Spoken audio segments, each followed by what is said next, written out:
Dave, thank you so much for coming on. Let's talk about young people drinking. Statistics across the board generally show younger people drink less alcohol or less frequently than they used to. Why do you think this shift is occurring? I think a number of factors are responsible. I think younger people are not as well off as they were, so there's the cost implication. I think there's also the fact that they know better than their older peers and their parents that alcohol is harmful, because at last that message has been getting out. I mean, until 10 years ago, it was generally thought that alcohol could be good for you health-wise. You just had to drink the right kind of alcohol, the old red wine French paradox. Now everyone, I think, accepts that alcohol is generally bad for your health, and young people can get access to those facts very easily. But on top of that, I think there's also the rise of the mobile phone and the idea or the fear that you do something really stupid when you're drunk and it's filmed and it's sent around the world and forever you're labeled as that drunk.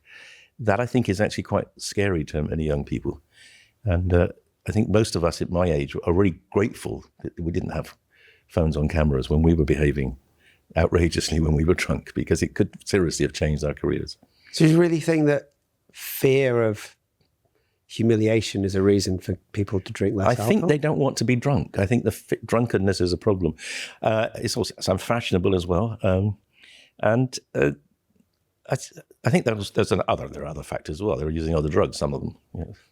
So it's, alcohol is seen as a sort of old person's drug, or a loser's drug, whereas some of them are moving to ketamine, nitrous oxide, cocaine's on the rise. I just want to double check that you've subscribed to the show, because it really helps us continue these important conversations. Thanks. Etc. Are you familiar with the fad of sober curious? Yeah, I think sober curious is a really interesting development, and that actually is not just in young people. You are seeing that quite a lot in older people who are thinking, well, let's see what it's like not to try living without alcohol for a month. And obviously there are loads of people do that. Loads of people find they succeed. And they write books about it and how it's helped them. And that again is helping educate people that it's possible to have a reasonable life without drinking. I think mainly I find it really odd because there is no debate that alcohol's bad for you. But is it because everyone thinks, well, it's just moderation and therefore it's okay, so I can still drink? Or do we just think actually maybe it's like smoking was 80 years ago, it's just so culturally accepted that it's fine? I think it's more complicated than that, because smoking by and large only benefited the person who was smoking. It was actually quite a disbenefit. It was quite unpleasant for people who weren't smoking. That was one of the reasons smoking got banned indoors, because of the passive smoking. Whereas drinking brings people together in a way that smoking doesn't. So the reason we carry on drinking as a society is because alcohol is a pro-social drug. It relaxes you in social situations. It makes you have more convivial interactions with people, particularly strangers, people that you want to talk to, but you feel inhibited. I mean, humans are very social creatures, but we're all got a bit of social anxiety. We go to parties. We love parties, but when we go to parties, most of us are a bit tense, especially if there are new, strange people there. So the alcohol reduces that tension. It facilitates social interaction. And that is why we carry on drinking, because there are clear social benefits to alcohol, even though there are basically health harms. And that balance is a difficult balance to determine. And there's no question that people who do not interact socially very well, they have a less good quality of life. Yeah, definitely. And we see the outcomes physically and mentally as a result of that. Absolutely. I guess the other problem with alcohol is it is the social, I don't know, I want to say lubricant that you have in every scenario. Absolutely. Funerals, deaths, birthdays. It is. For those reasons, because it takes the edge off the tension in all those circumstances. And you can't replace that with ketamine. That'd be very strange. I would suggest you didn't. Yes. No, I'm not having. But I just mean it is hard to find a substitute. There isn't one. There actually isn't one, apart from some of the new drinks we're developing.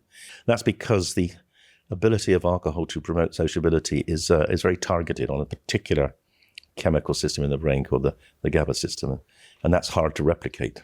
If alcohol was used as a primary way that people used to bond, Yes. do you think maybe we're not as cohesive, or younger people are less good at bonding than we used to be? Well, I think they have become a bit more atomized. I think that's right. I think and it is going back to the phone. It is kind of bizarre when people are communicating across a dinner table on their phone rather than talking. Yes. And that, I think, is a problem.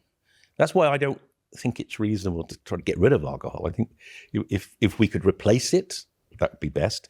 But if we could get people to use it sensibly to improve communication and sociability, then that would also be a rather better outcome than not being social at all. Even with the physical risk associated with it? Yeah, because the physical risk of alcohol is very non-linear. We have this curve that goes up exponentially. So if you drink one drink, you have a risk of harm. If you drink 2 drinks, the risk goes up not twice, but 3 times. If you drink 4 drinks, it goes up 10 times. So if you drink at the low level, if you drink within the modern current recommended maximum per week, 14 units per week, men or women, if you drink within that, with the proviso you don't drink it all at once, then your risks of being harmed by alcohol are actually quite low. Are you familiar with the choose your mentor young man meme? I'm not. No. This is where you have a choice that you can have as a mentor, as a young man, the either alpha male e-celeb, the Andrew Tate's out there, the successes based on your cars, your female conquests, your physical muscles, or how you approach your attitude to life. Or the other option is the friendly guy you meet in the pub. You know, it's a mate, it's a guy, it's, I don't know, I think that girl likes you, go talk to her, your companion, your wingman in a sense. Yeah. And you'd have to choose your mentor. What are your thoughts on this? I think that's a very clever construct. Pubs have been for 400 or 500 years the social gathering place for British males. And the women went to church. And some of the men went to church as well. So pubs have had an enormously important role in bringing the male community together in a way which is both pleasant but informative. You know, people go to pubs not just to drink, but they go to pubs to meet people. They also, a lot of them go to pubs to listen to music. They also go to pubs to take part in quizzes and things, so you learn things. One of the changes that's occurring in the last 20, 30 years is the demise of the pub. The pub is being destroyed. And people are moving away from having that as their sort of focus for companionship and sociability to the internet, where they can pick up craziness from people like Tate and others who project sort of aspirational behaviors which most people can't achieve, and if they did, they probably wouldn't even enjoy. So we are, when I say we, me and the company I've set up, GABA Labs, we're very keen to re-establish the pub as the place people go for social support and togetherness, but giving people an alternative to alcohol. And then drinking actually goes back way longer than pubs, doesn't it? Yes, well, drinking goes back probably to the first time humans or earlier primates started picking up rotting fruit and discovering that, wow, that's quite fun. You know, boy, I can feel an effect on me and I'm happy. And I eat those rotting plums. How do you think that evolved into a good social thing to do with your friends? So that's a really interesting question. Do you know there are 2 powerfully conflicting theories about the origin of human society? One of them is a guy called Johann Hariri, who wrote a very famous book called Sapiens. And his argument was human society developed when we ceased to be nomadic. We ceased to be nomadic because we grew wheat and barley and rye to make bread. And while we were waiting for cereals to grow, and we were protecting the cereals from animals. And so we had time to sit and talk and think and develop language and mathematics, etc. So culture began around cereals. There's another guy, exactly the opposite theory. He's called Edward Slingerland. He's a paleoanthropologist. And he said, that's rubbish.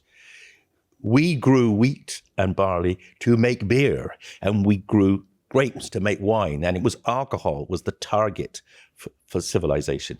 We waited for the cereals to grow and we developed civilization.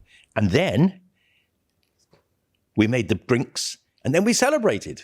And more than that, the celebrations actually brought other tribes together. So he has this theory that places like Stonehenge were gathering, the first raves, gathering places to bring tribes together when the beer was ready. And people would then drink, and that would break down the tensions between the different tribes. It would encourage, as it still does today, social intercourse and sexual intercourse. You'd spread the gene pool, and you'd gradually grow the complex, interesting human culture we have today. So just to paraphrase here, but you're saying that Stonehenge was a way of setting up a massive piss up and an orgy. Absolutely, yes. And that's really critical because you've got to spread the gene pool. Early hominids, early humans, there were rather few of them. And if inbreeding is a real problem, inbreeding leads to essentially accumulation of mutations, which then eventually can wipe out the species. So you've got to spread the genes. And, alcohol, as we know, is a very easy way of encouraging people to get into bed with others. Have a suggestion for a Man Alive episode or thought about something said in this episode? Comment below and I read every one. On that, why do you think alcohol works so well to facilitate people getting together? Because it takes away social anxiety. Alcohol takes away that tension. There's an evolutionary value in being slightly cautious when you meet someone you don't know. They might be evil, they might be nasty, they might be having plans to take your stuff or to harm you. So it's safer to be a bit cautious. But if you're cautious all the time, then you never meet people. And alcohol allows people to reduce that anxiety about meeting others so that they will meet others. And then they will engage and discover that they like each other. And then things will develop from there. Do you think there's an innate biological pull towards drinking then? Yes, I do. And I think we can see that in other animals too. In many mammalian species, alcohol increases sociability, yes. The challenge with animals is that they don't really know how to get it. But if you give it to them, they will relax them. Humans, of course, because of our massively bigger brains, we've worked out not only how to get it, how to make it stronger, distill it, change the flavors, etc. So we've turned alcohol into an art form as opposed to just a sort of facilitator. Yeah. But if you get a bunch of primates, monkeys or orangutans or whatever, and you give them alcohol, they all get on better. They certainly start off getting on better. Yes. Yes. And then you get to the problem. If you drink too much, then you become aggressive and disinhibited. Yeah. I mean, it's just like growing up in Stoke. So we drink to celebrate and we drink to console. So why do you think alcohol has been so culturally protected in the way it has? Yes, that's a fascinating question. Because didn't you say it was worse than heroin? Sorry. If we look at the harms of alcohol, I mean, if you look at drugs globally, the drug which kills the most people, that leads to the largest number of premature deaths, is clearly tobacco. Globally, it's 7 million premature deaths a year from tobacco. The next is alcohol, and that's over 3 million premature deaths. And that's twice premature deaths from all other drugs put together. Okay, so globally, alcohol is a significant health harm. But is that prevalence of use versus the actual disease? Because just more people drink, so correct. Therefore more people are going to die from it. Correct. So is that saying that if we had as many people taking heroin, those would die more or the same? Yes, I think that when we've done assessments of harms, we've always looked at two separate variables. We've always looked at the harm to the user and the harm to society. And overall, if you put the two together, in the UK and in all other Western countries, alcohol is the most harmful.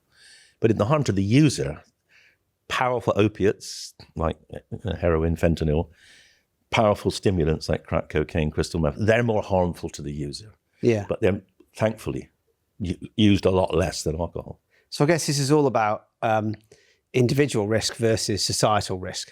And it's how many people you can affect with the drug that you're taking. That's right. But you have to take both variables into account. So I got into a lot of trouble with the government when I was the chief drugs advisor for saying basically alcohol was the most harmful drug. They said two things. They said, it's not a drug, it's a drink. Wow. That's not very scientific. And it's not that harmful because it's not the most harmful drug to the user. But in population terms, it is the most harmful drug in the UK. Every family in Britain has been damaged by alcohol, either through people drinking too much, becoming dependent, having accidents, or being beaten up by other drunks, etc. So the economic cost of alcohol is greater than any other drug. So if you care about economics, then you try to do something about alcohol.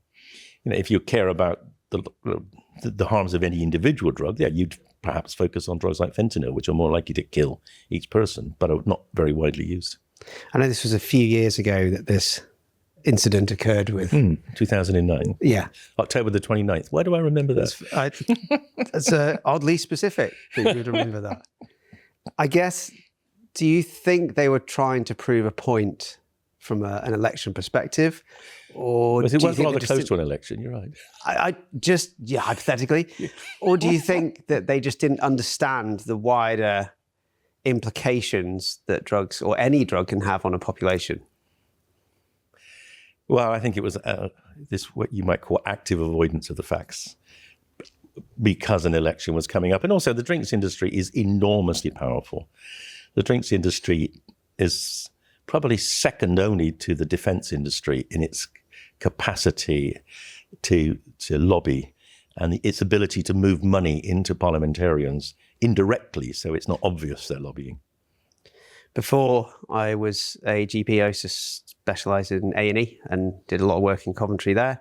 And you can guarantee if you're on the Friday evening shift, you would have a significant number of heavily drunk people. And it would take up an enormous amount of resource, either because they were so inebriated that they may collapse their own airway and stop breathing, they may have acute alcohol poisoning, or they'd be so combative that we'd have to have security and just the whole... And it's really hard to take blood off somebody when they're trying to punch you. Not impossible. And for medical legal reasons, we should state we wouldn't punch them back. But it was an enormous drain. And you can see that this has such a massive wider implication on what we do. I dreaded doing those shifts. Yeah, and it actually harms a lot of the staff. You dread them, but staff get harmed. Staff don't do them. And one of the reasons we have such long waiting lists in A&E is because there are far too many people who are drunk going there. So given this awful long history about alcohol, do you think even moderate drinking is a good thing? I think if you stick within the current 14 units a week guidelines and don't get drunk, and we normally say that drunkenness occurs if you drink more than 4 to 5 units, then I think drinking's okay. I mean, I still drink. I don't drink as much. I now use my alternatives in the week so that I can function optimally and sleep better, but I still drink at weekends because I enjoy the taste, I enjoy the history, I enjoy the sort of the experience, and I've also got a cellar I want to get rid of before I die, so my kids don't get it. I don't want to harm my kids by giving them access to my cellar. You're so compassionate to do that thing for your kids. Let's move on to alcohol's impact on the brain. Yes. What does it do? So alcohol changes the brain in many ways. It relaxes you to start with, then it starts to make you excited and combative and argumentative. And then eventually, if you take too much, it's an anesthetic. It was the first anesthetic before we had gaseous anesthetics and chloroform, etc. So there's those, what we would call the pharmacological effects on the brain. And those pharmacological effects then lead to problems like sleep disruption and hangover, which are unpleasant. But on top of that, it also inflames the brain. And that's alcohol itself is quite a toxic substance, which is why the recommended limit per year would only be about a glass of wine. But also it's broken down to something called acetaldehyde, which is a pickling agent. I mean, you probably know Damien Hirst has sharks and sheep cut in half and pickled. They're pickled in formaldehyde. Formaldehyde is one carbon atom shorter than acetaldehyde. So acetaldehyde is not a good thing. It pickles proteins, it damages DNA, causes inflammation. And inflammation is one of the reasons why you get hangovers, because you inflame the brain just as if you've got flu. But on top of that, the inflammation slowly damages the brain tissue. Cells die. And then you get this progressive shrinkage of the brain.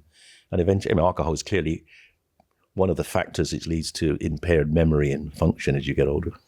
Just briefly for the non-medical group, tell me about Korsakoff's. So there are some people who develop a severe memory impairment as a result of drinking. That's called Korsakoff syndrome. And that is because they take out a link in the memory circuit called the memory bodies. Those bodies are cut. So you can't make memories because there's the pathway is broken. And that pathway is broken for two reasons. One is the alcohol itself is not good for the brain, but also when you are drinking nothing, and when all your food intake is alcohol, you're very deficient in a vitamin called thiamine. And that means your brain becomes much more susceptible to the toxicity of alcohol. Have you seen Korsakoff's patients? I have, and it is eerie. I find it quite terrifying. Yes, because for people who don't know what they cannot lay down new memories. So they have old memories, and they will talk about their old memories, and they will also, what we call confabulate. They will make up old memories, so you're not quite sure whether they're real or not. But they will forget they've seen you. So each time they come, it's as if they're discovering you new for the first time. Yeah. Very much like the movie Memento, I remember, with Guy Pearce. Right, I've not seen that. Who has a trauma to his brain. It's very, but the scenario is really similar. And I remember patients would come in and they would literally say to you, "Oh, so nice to meet you." And we're like, "I saw you last week." Yes. And there'd be nothing. It's incredible. So why does alcohol cause relaxation in some people, make you calm or feel warm? And why does it trigger an anger aggression response in others? So the influence of alcohol in the brain is very dose related.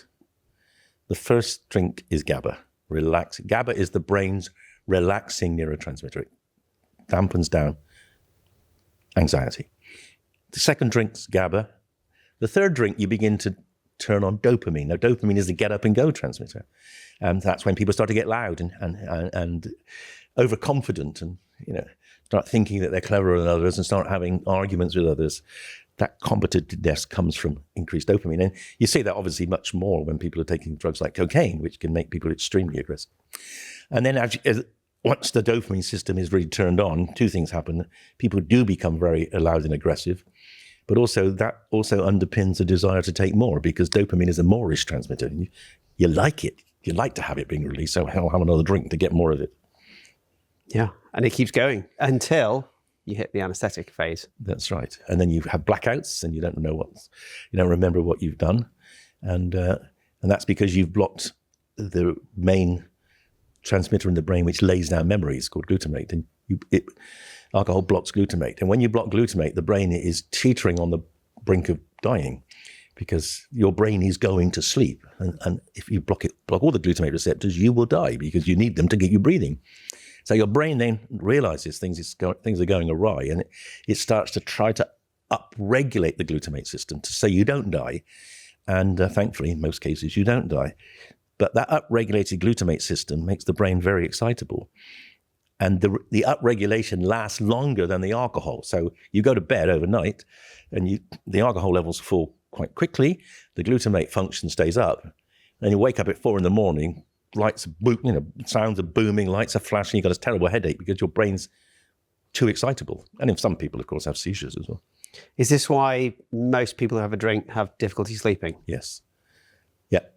Alcohol promotes the deep sleep early in the night, and that's often when people wet the bed or go sleepwalking. But late as the alcohol levels fall, the brain is hyperexcitable, and that leads to disrupted sleep, early waking, and also the other consequences that the hyperexcitable brain makes your body more excitable. So your heart's pumping more. You've got what we call the autonomic nervous system, the noradrenaline, the fight-flight reaction is turned on as well. So I remember in the early 2000s when I just qualified that in hospital we would prescribe or could prescribe alcohol for patients before bed. I should point out these were never high-level cognacs for patients, but it was a generic whiskey or beer or something before the end because I assume we would use it to help them sleep. Yeah, I think you were doing that, yeah. They stopped doing that now. Yeah. I think probably wisely. Yeah, probably. I mean, it's difficult to know. I think possibly also some of the staff were having a tipple as well sometimes. Yeah, maybe you're right. But I think it's For people who, if you've got an old person in hospital who would routinely have a small amount, maybe half a unit, as a nightcap, there's a conditioning going on. So that probably does help their sleep because it does help you get off to sleep. It's when you get over 2 units will definitely disrupt your sleep. So if somebody wants to have an alcoholic drink but not have their sleep affected, what's the best way to do this? Is there like a cut-off time? Or is it the volume? Well, it's to drink earlier at night. And yeah, I would say don't exceed 2 units. I mean, can I give you an example in my own life? So I've now switched my drinking because I have an alternative, these alcohol alternatives, the Sentias. So I drink Sentia in the week. And at weekends, as I say, I open a bottle of wine and share it with my partner, my wife. And I know that if I had 2 glasses of wine on a Saturday night, which would be perhaps 2 to 3 units, I sleep for at least 30 minutes less, maybe 40 minutes, 45. I can monitor the impact of those 2 drinks on my brain. And imagine somebody's having a couple of drinks every day. Well, it's got to be cumulative. Absolutely. So if you're losing half an hour sleep every night for 40 years, that's a lot of sleep loss. So if I said, I want to go for a drink, but I want to have a good night's sleep, we're going to say keep the amount minimal. Mm-hmm. And also how many hours before bed? Well, if you spread it out, the more you spread it out, the flatter the curve. So the less the neuroadaptation which occurs in the brain, it tends to be more driven by the peak than what we call area under the curve. So a couple of 2 units of alcohol over the course of, say, 4 hours at night, unlikely to have a major effect on your sleep. What are the main effects of alcohol on the heart? So alcohol is toxic to the heart, particularly if you binge. It can lead to what we call cardiomyopathy. It can actually damage the heart, so the heart becomes soft and baggy. And in fact, it's very interesting in Russia, where alcohol consumption is about twice that of anywhere else in Europe. The majority of people who die with alcohol die from heart disease or stroke because they don't live long enough to get cirrhosis. In the West, we die of cirrhosis to some extent more than we die of heart disease. So that you've got the cardiotoxicity of alcohol in the heart, but you've also got the 2 other major problems, one of which, of course, is hypertension. Alcohol is one of the leading preventable causes of high blood pressure. In fact, the first thing you should do if you've been diagnosed with high blood pressure is ask yourself, well, the first thing your doctor should ask you is, how much do you drink? If you cut down your drinking, you can reduce your blood pressure. And then you also get the problem that alcohol contributes to atherosclerosis, which then makes perfusion of the heart worse and also makes you more likely to have strokes. So why did people think red wine was good for you? Well, red wine is good for you if you drink in small amounts and live in Provence. And you have high quality. You have to be in Provence. I'm afraid it doesn't work anywhere else. Was it flavins or riboflavins? Well, that's right. So the flavonoids. The French paradox, the red wine paradox. The argument goes that basically it was hard to find a relationship between alcohol consumption and premature death in places around the Mediterranean. And so people thought it was a red wine. And the red wine does have within it a lot of tannins that are they're antioxidants. They do suck up free radicals. In fact, they're quite effective at doing that, to the point where Harvard University patented one of them to be a treatment for, essentially to be a treatment for hypertension and cardiovascular disease. And it turned out that was completely artifactual. It doesn't, that element was called resveratrol, I think, that didn't work as a medicine. But if you live in the Mediterranean region and if you drink moderate amounts of red wine and you have a diet full of polyunsaturated fatty acids, of fish, you have plenty of sunshine, vitamin D levels are high, your quality of life is good. And that's almost certainly, it's the incidentals around the wine which protects you from the harm. If you go to other places like England, any alcohol isn't beneficial. Even red wine, if you're drinking it in Scotland or here, is probably not going to be useful. If someone cuts back their alcohol, then do you think they can recover from a cardiac perspective? Can you undo the atherosclerosis, the cardiomyopathy? Well, cardiomyopathy is hard to undo. Atherosclerosis you can undo. I think the big problems with alcohol are if you cross the threshold of getting cirrhosis, because that means there's not enough liver left to really recover. The other big problem, and this is if you have a stroke, and alcohol is strongly associated with ischemic strokes and hemorrhagic strokes, and obviously some cancers as well. But the other thing I really want to emphasize, particularly for men, is that the curve of harm with alcohol, as I said, is like this, is exponential. But it's steeper for men than women, which is paradoxical because women actually have higher blood alcohol levels for a given alcohol intake than men, because basically they've got more body fat, a large fraction of their weight is body fat. Alcohol doesn't go into fat. So why do men are more vulnerable? And that's because men do stupid things when they're drunk. And they do things like they get into fights, they fall over, they bash their heads, they drive their cars into trees, etc. So a lot of the damage from alcohol, particularly in young people, comes from the failure to behave sensibly. They harm themselves accidentally. So my area of interest is testosterone in men in particular. Right. And alcohol affects testosterone in multiple ways. Absolutely. But it affects your testicles directly. Yep. It affects your pituitary testicular axis, so you don't produce the hormones correctly to make the testosterone. And worse, it also causes aromatization. Yep. So you get more estrogen. Absolutely. I find it really interesting when patients will say, if I have a small amount of alcohol, can it increase my testosterone because I feel my libido goes up? But I'm pretty sure, and I'm sure you'll correct me on this, it's just the disinhibition effect. It is. That's right. It's taking away performance anxiety. Yeah. So it's doing nothing positive to your testosterone right from the get-go. I think not. No. I'll take that as a note. Yeah. It's a real shame because, of course, we also do see that alcohol is often associated with masculinity and historically associated with sports and rugbies and things like that, where you might drink more and you're undoing all the positives you're trying to get to make you better at the sport you're doing. Yeah, and look, there are so many examples, aren't there, of talented sports people whose lives have been utterly destroyed. Yeah, look at Gascoigne. I mean, one of the greatest footballers we've ever had. Yeah. Now, life is utterly ruined by alcohol. Yeah, Tony Adams just down the road from here. Yeah. I mean, these are a lot of older people references who I'm hoping anyone under 30 knows who we're talking about. Do you have a mate who's going through a rough patch right now? Share this with them today, because one conversation can change a life. How does habit or the social lubricant become a dependency and sort of an addiction? Yes. So one of the big problems with alcohol is that about 20% of people find they cannot control how much they drink, and they become addicted. And addiction takes two forms. One is binging. There are people who they start out with the intention of just having a couple of drinks, and we all know them.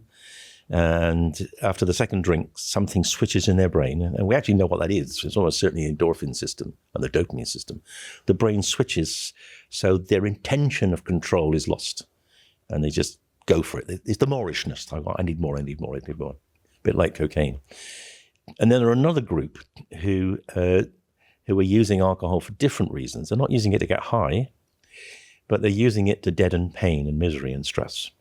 Actually, they're the bigger group of alcoholics. They're the ones who are self-medicating, as we say. And they drink to dampen distress, to dampen anxiety, to dampen depression, to numb memories of trauma in the military, etc. And we see that more in men? Or do we see that more in men? That's an interesting question. I don't know the answer. I think it's men turn to alcohol as a medicine more than women, because I think men are less able to ask for help or to admit that they need help. I think women are basically more psychologically aware and more able to seek out more healthier ways of dealing with their problems. But once you start using alcohol to deaden psychic pain, you get into a really difficult vicious circle, because yes, it numbs you, but the brain's adaptation overnight means you're in a worse place the next morning. And then you get into this slow but desperate downward spiral. So what role do you think shame or secrecy plays in making alcoholism worse? Yes, so it's a really complicated question, because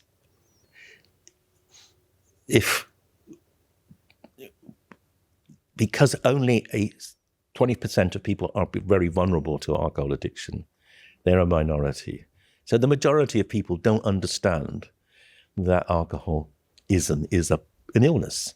They think it's a failure of will. In fact, it's not just 20% of the population, it's also politicians. And it's the drinks industry on the bottle say, drink responsibly. There are people who can't drink responsibly. Mostly, it's not their fault. There are people who choose to get drunk, to get into fights and things, but most people don't choose to lose control with alcohol. They don't choose to become dependent. The drug itself takes over their brain. But the shame of admitting that, the shame that you're not as competent as everyone else at controlling your drinking, is a huge issue. That's the first thing, the shame. There's also, if you admit to it, well, you might lose your job. Politicians that have admitted to having an alcohol problem, I mean, they become vilified, and they often have to, they can't stand for Parliament or the Senate. Famous cases in the States. So there's a lot of hostility to people who can't control their drinking, and what that does is drive it underground, as you say. And the number of times I've come across people who have been found dead, and the family then discover that their house or their flat is full of bottles. They didn't know they were drinking because they were terrified of sharing their vulnerability. When you have bottles of wine or any alcohol drinks and it has drink responsibly written on the side, do you feel, and this is maybe a slightly leading question, that this is a terribly asinine statement to make that has no relevance? Or do you think it's useful to remind people that they shouldn't be? So the origin of that, shall I tell you the origin of that? Yeah. So one of the saddest experiences of my life was when Blair was Prime Minister, 2000. He decided to have set up a committee, an expert committee to look at drug problems. And it was really an expert committee. I mean, it was people like me in the UK, but experts from all over the world. And we met on a regular basis for about a year. We used to truck up to London every second Monday morning on a 6:00 train to have a meeting in near Westminster. And we produced a phenomenal report looking at different drugs and what to do about different drugs. And when the book was published, the chapter on alcohol had been removed. And we said, well, where's it gone? And they said, oh, well, we talked to the drinks industry and they said, we got the facts wrong. We said, what? They said, yeah, they told us that alcohol can do good things as well as bad things. So we took out that chapter. Wow. At that point, all the scientists said, well, we're actually not going to work with you. That is completely reprehensible.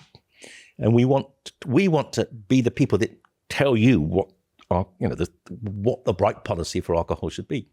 So they said, okay, well, we'll set up a committee. They said, well, we will set up a committee and we will talk about how we deal with the problems of alcohol. We said, great. And they said, half of that committee will be the drinks industry and half will be you guys.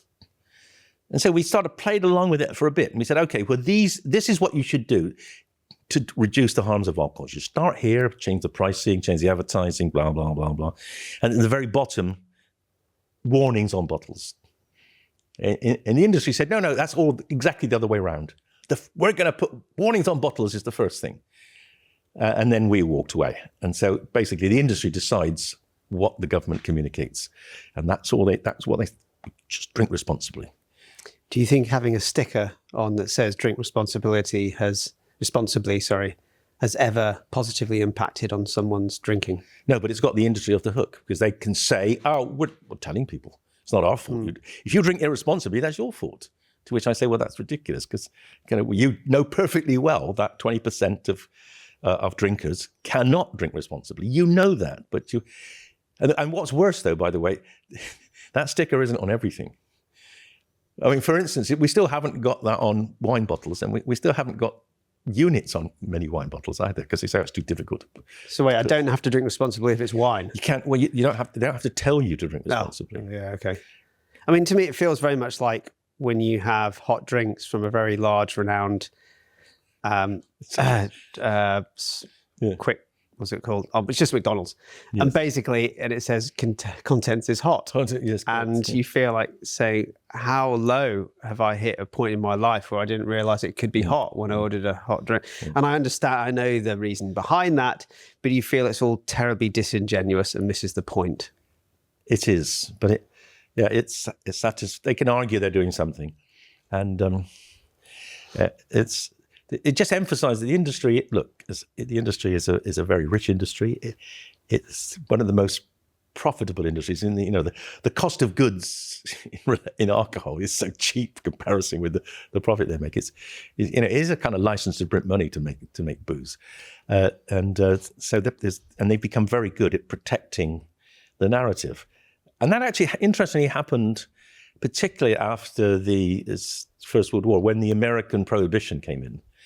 Because that had a huge impact on the American drinks industry, and when it was revoked, they decided they were never ever going to fall into the trap of being banned again.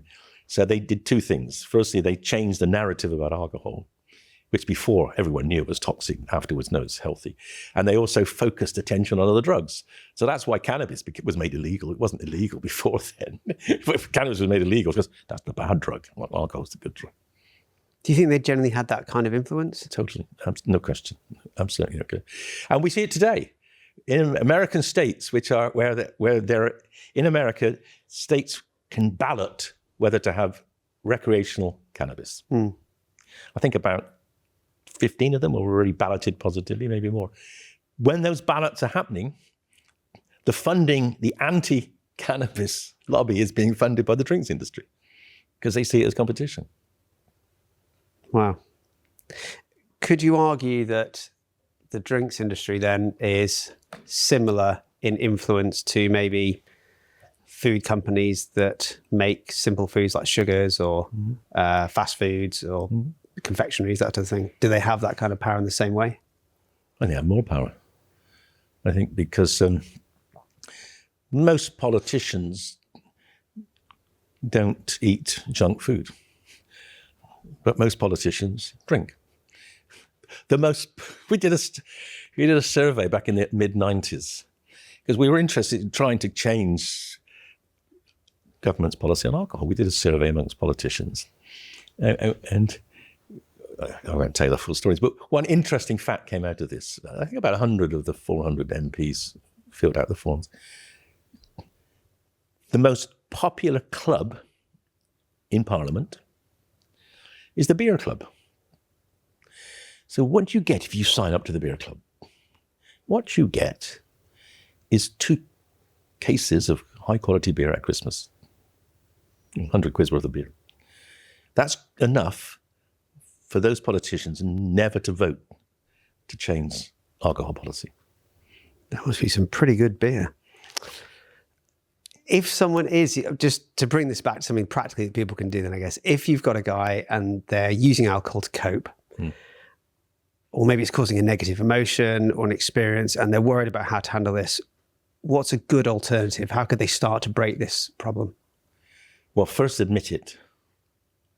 And then second, seek help. And again, the person to seek help from is your GP, because your GP can then signpost you to other sources of help. Could be a practice nurse to help you deal with the health consequences. It could be a physiotherapist to help you potentially exercise more or lose weight.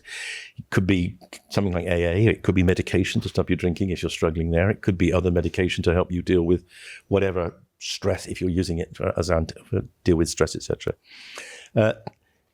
Common ways of reducing drinking or to do other things. So exercise, take up a hobby, join another kind of club, so you're not going to be surrounded by drinkers all the time. But the main thing is to accept that you need to change. And one of the points I make I've written a book, you've seen it, called Drink ? And I'm not against alcohol. I've told you I drink myself. In fact, I set up a wine bar with my daughter in London 10 years ago to try to provide a better environment for women to drink, in a more safe environment away from pubs. But drinking should be something, you should only drink a drink that gives you can say afterwards, that was worth doing. If all you ever did was drink drinks that were worth doing, very few people would have an alcohol problem, because you only need 1 or 2 drinks a day to get that effect. Yeah, that's good. So what approaches actually work if somebody wants to start cutting down? Well, the first thing is keep a diary. Monitor how much you drink. And if you got a partner, ask them to do it with you. So to make sure you're not kind of minimizing what you drink. And look at those drinks.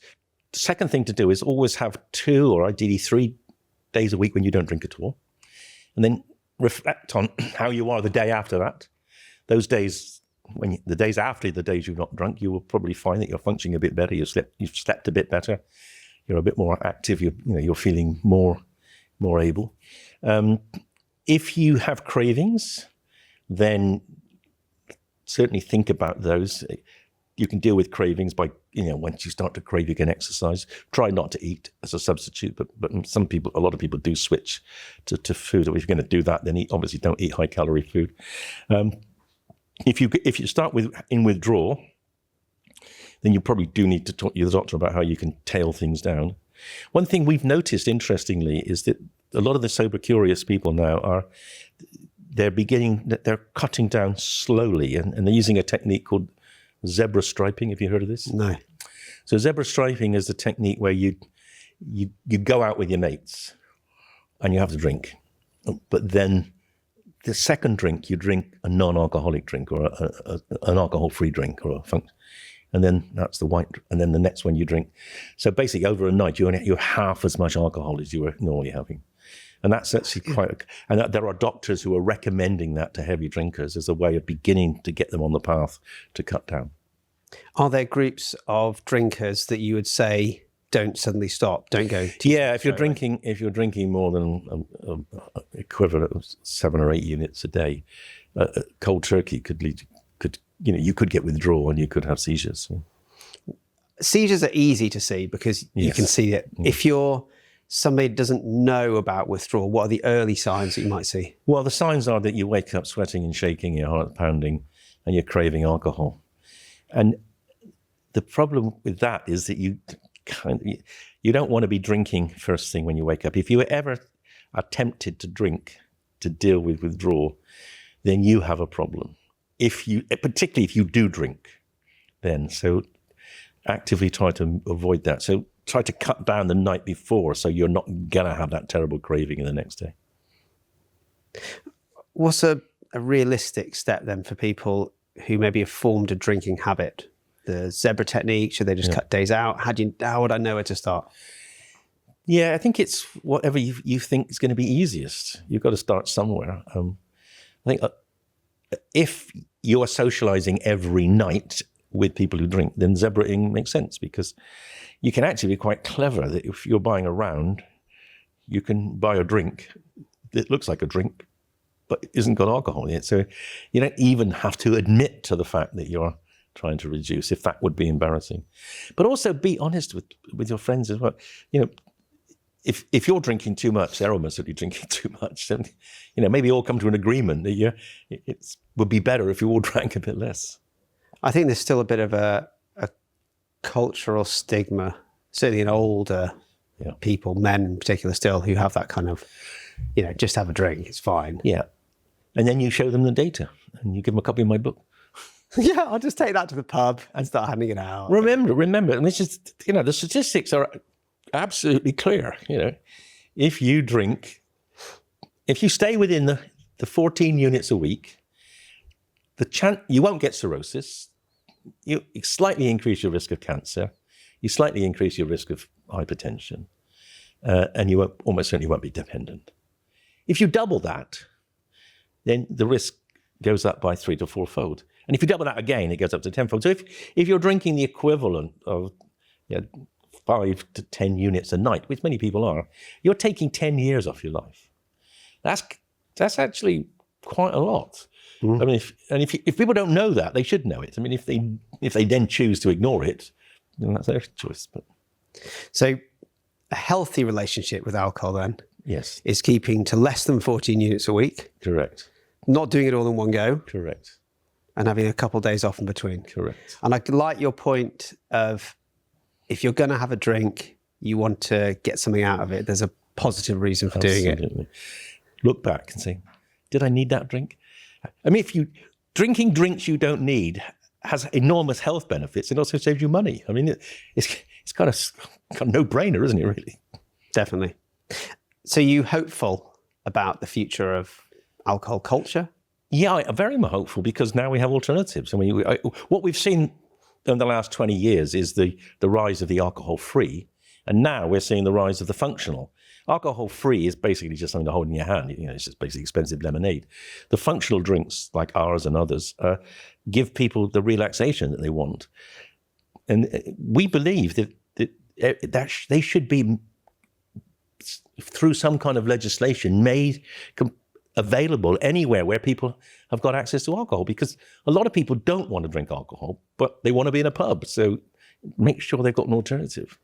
And then briefly, just tell me about yours. So is this available to buy? We've invented, I started off 20 years ago, before I was sacked by the government. I started off being their advisor on drugs and drug policy. And there was a report we produced for the Foresight Group, 2004, which we said basically, you can never get antidotes to all the negative effects of alcohol. It's just not possible. Alcohol is a promiscuous drug. It changes every cell in your body.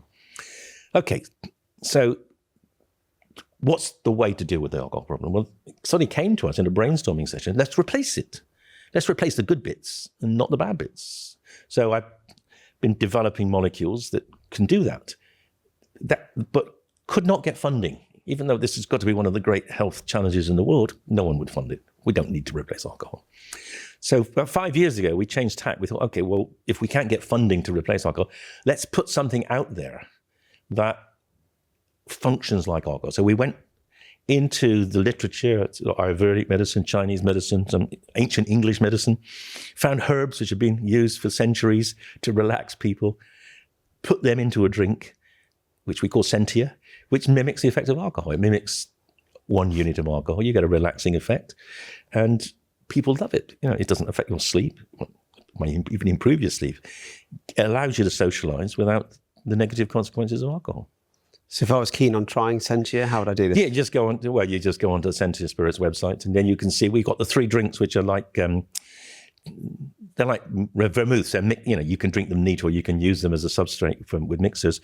We've also now launched a whiskey and a beer and a stout, and so you can basically choose a drink that more closely mimics what you normally drink and use that instead. Really daft question with this then. If I drank Sentia, can I drive? Well, we think you should not drive if you are relaxed. Okay. But we know that, in fact, we're doing the study at present to find out whether it does affect driving. But currently we say don't do that. But the great thing about Sentia is it doesn't last as long as alcohol. So if you have a drink, and after 45 minutes or so, it's out of your system. So by then, most people should be in a reasonable state to drive. What's your one message to any men listening? If you want to care about your health, you really do need to think about what you drink. Thinking about drinking. Brilliant. Well, Professor Nutt, Dave, thank you so much for coming on Man Alive. Where should people go to find out more about what you're up to, or your projects and things you're doing? Well, you can follow me on Twitter. You can go on to the GABA Labs website and see about our drinks, or you can go on to the Imperial College website, where I'm also there. Or just Google me. Just Google me. Brilliant. All right, well, thank you so much. Thank you. That was a great interview. Cheers. If you enjoyed this episode of Man Alive, you would love this one. Go on, press it. Click now. Press it now.